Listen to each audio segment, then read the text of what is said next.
A new loyalist organisation sprang up, Ulster Vanguard. It was backed by a Protestant paramilitary group, the Ulster Defence Association, and had considerable working-class support. It was led by William Craig. No one seeks to subvert the Constitution of Yorkshire. No one seeks to undermine the rule of law in Sussex.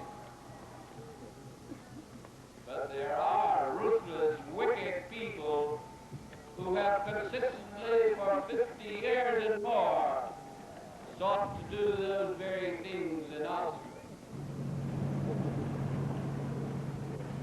British troops policed the streets in a polarised society. The government at Westminster considered its options. In Vanguard, it faced determined loyalism. From the Provisionals operating from within an alienated Catholic community, an effective guerrilla war. The British could no longer afford to let things drift. The Northern Ireland Prime Minister, Brian Faulkner, went to Downing Street. The British Prime Minister, Edward Heath, told him that the Northern Ireland government could no longer be responsible for law and order. This proved unacceptable to Faulkner.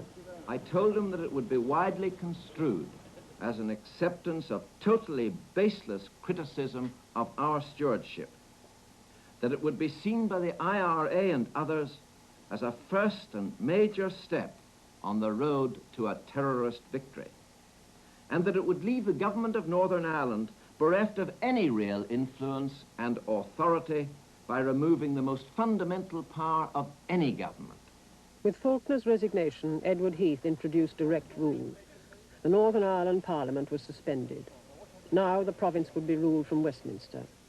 50 years of Unionist Protestant government was at an end. 3 days later, Protestants strike and demonstrate in Belfast. The Provisionals, it seemed to them, had bombed their parliament out of existence. Shouldn't be allowed. Why not? Put the letter to the gunmen and the bombers. Violence, and Heath gives into it. We've kept quiet, we've done what we're told, and that's what we get. So what do you think's going to happen now? I'll give you it in 2 I words. will tell you, mate. Take a look at all these names. You know right what Someday you'll know what civil disobedience is. 190,000 Protestants were involved in a protest strike against the introduction of direct rule. Stormont, so long Protestant security against a united Ireland, had fallen. But this massive demonstration clearly signalled that Protestants still had the will to defend traditional unionism. The army's intervention in Northern Ireland had, without political progress, proved disastrous. Now London had full responsibility for the Northern Ireland question.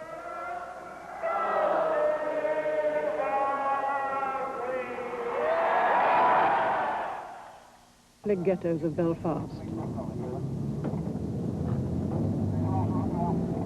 Here in Northern Ireland, most Protestants, 2/3 of the population, are determined not to be drawn into a united Ireland. Most Catholics, 1/3 of the population, resent being part of the United Kingdom. For a decade, the army has been engaged in a low-intensity war with the Provisional IRA, neither able to win decisive victory. Today, the Northern Ireland problem seems further from resolution than it was a decade ago. Now, after 12 years of what the Irish call the Troubles, the situation seems to be one of deadlock.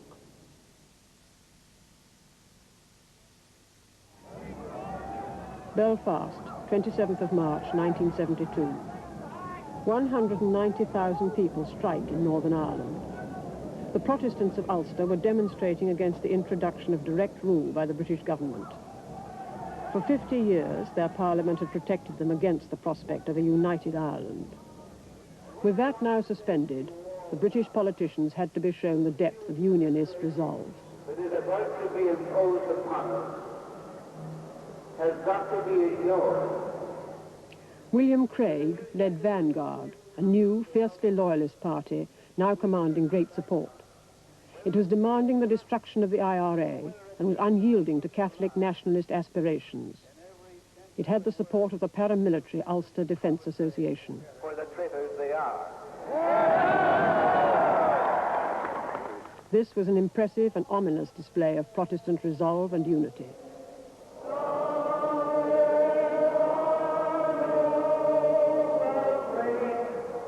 Protestants would defend their Ulster birthright, fight the Westminster betrayal.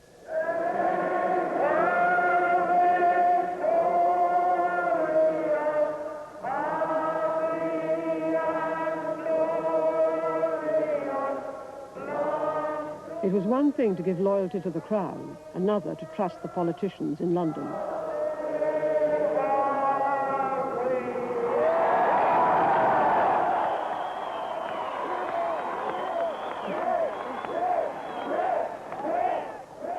Craig was concerned about William Whitelaw, the new Northern Ireland Secretary, with dictatorial powers in the province. He was asked in his first press conference in the old Stormont buildings whether the loyalists of Vanguard might make the province ungovernable. I hope very much that no one in the situation that we now are faced, the decision having been taken, would seek to do that. And I do not believe that when time has been passed for maturer councils, that such a view will be taken. The close connection between the paramilitary Ulster Defence Association and Vanguard was obvious at the recruiting centres. Tens of thousands of Protestants joined Vanguard, demanding a return to majority, that is, Protestant rule, an end to concessions to the Catholic minority, and the destruction of the IRA. Its resolve echoed 1912, when the call of no surrender marshalled Protestants against Home Rule, and the presence on the streets of the Ulster Defence Association, now numbering 50,000 men, recalled the threat of the Ulster Volunteer Force 60 years before.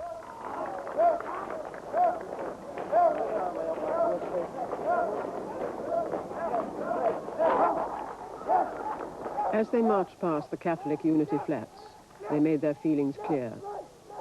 Such was the tension between the two communities that sectarian killings were now a feature of Belfast life. By the end of the year, 87 Catholics and 43 Protestants had been killed for no better reason than their religion.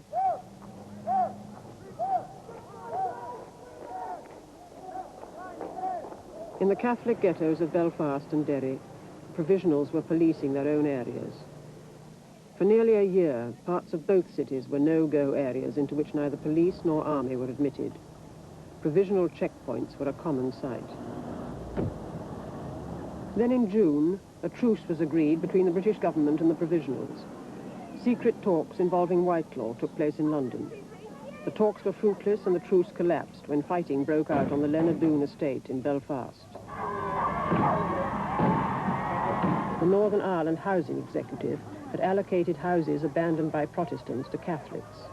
The UDA had objected, fearing Catholic encroachment into Protestant territory.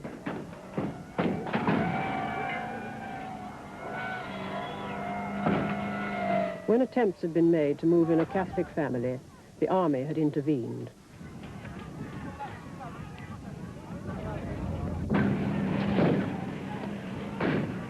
The intention was to stop a confrontation between the provisionals and the UDA.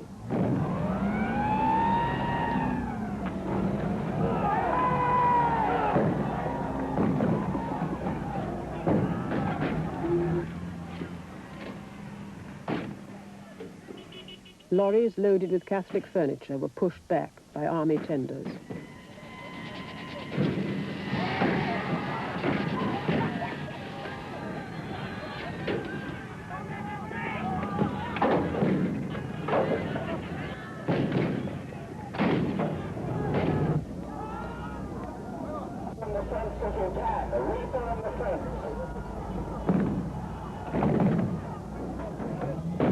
When the army moved deep into the Catholic district, the provisionals informed them that they considered the truce to be broken.